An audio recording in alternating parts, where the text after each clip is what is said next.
I have a dream that one day on the red hills of Georgia.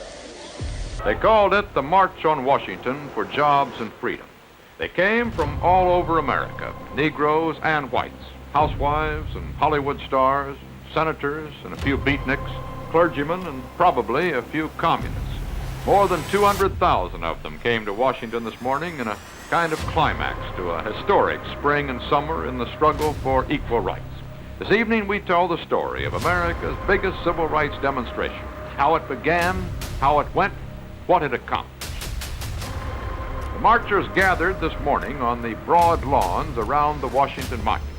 The weather was perfect, 77 balmy degrees. There was a picnicky holiday spirit as the crowd grew. People waved to people they didn't even know, and they made the V for victory signs to the television cameras.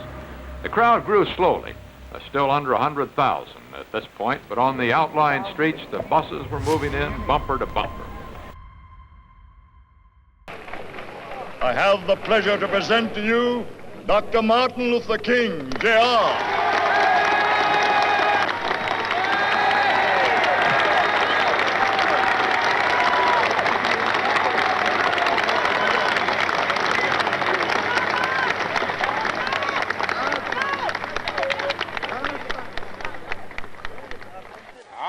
Happy to join with you today in what will go down in history as the greatest demonstration for freedom in the history of our nation.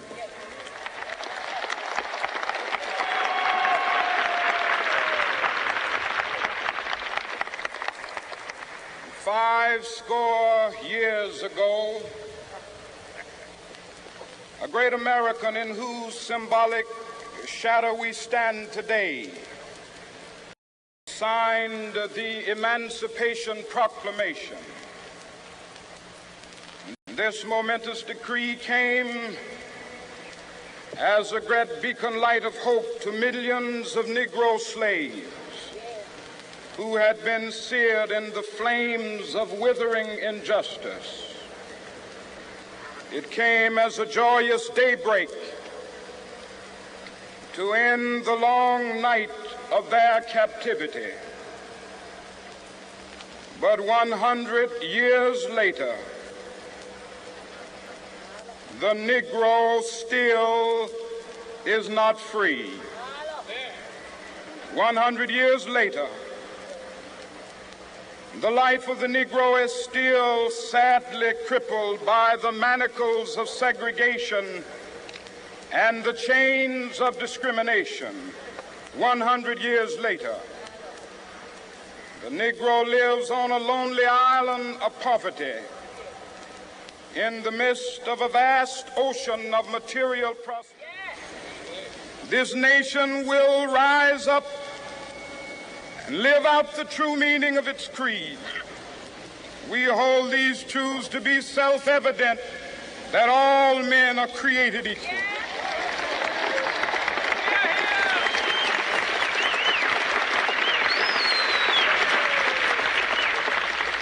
I have a dream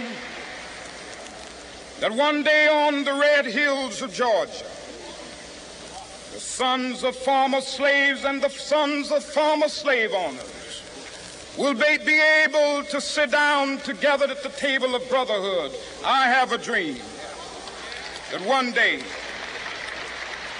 even the state of Mississippi, a state sweltering with the heat of injustice, sweltering with the heat of oppression, will be transformed into an oasis of freedom and justice. I have a dream that my 4 little children will one day live in a nation where they will not be judged by the color of their skin, but by the content of their character. I have a dream today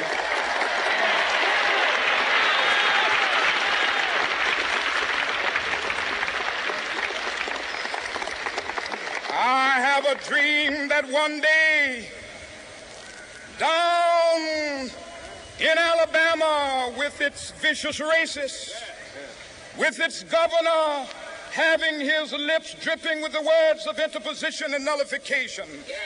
One day right there in Alabama, little black boys and black girls will be able to join hands with little white boys and white girls as sisters and brothers. I have a dream today.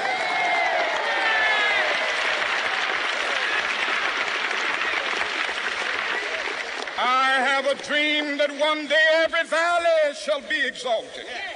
And every hill and mountain shall be made low, the rough places will be made plain, and the crooked places will be made straight, and the glory of the Lord shall be revealed, and all flesh shall see it together.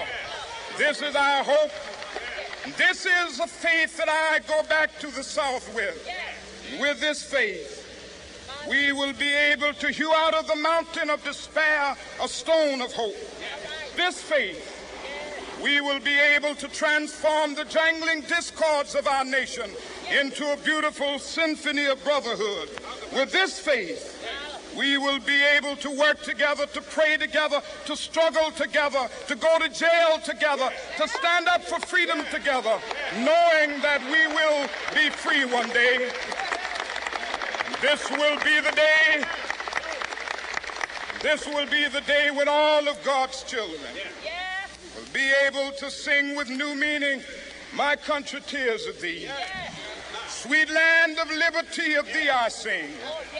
Land where my fathers died, land of the pilgrim's pride. From every mountainside, let freedom ring. And if America is to be a great nation, this must become true. And so let freedom ring. From the prodigious hilltops of New Hampshire, let freedom ring.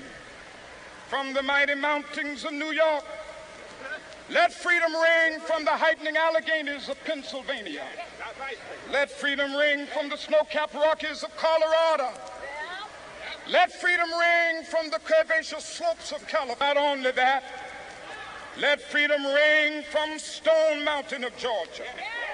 Let freedom ring from Lookout Mountain of Tennessee. Let freedom ring from every hill and molehill of Mississippi, from every mountainside. Let freedom ring. And when this happens, when we allow freedom ring, when we let it ring from every village and every hamlet, from every state and every city, we will be able to speed up that day when all of God's children, black men and white men, Jews and Gentiles, Protestants and Catholics, will be able to join hands and sing in the words of the old Negro spiritual. Free at last, free at last. Thank God Almighty, we are free at last.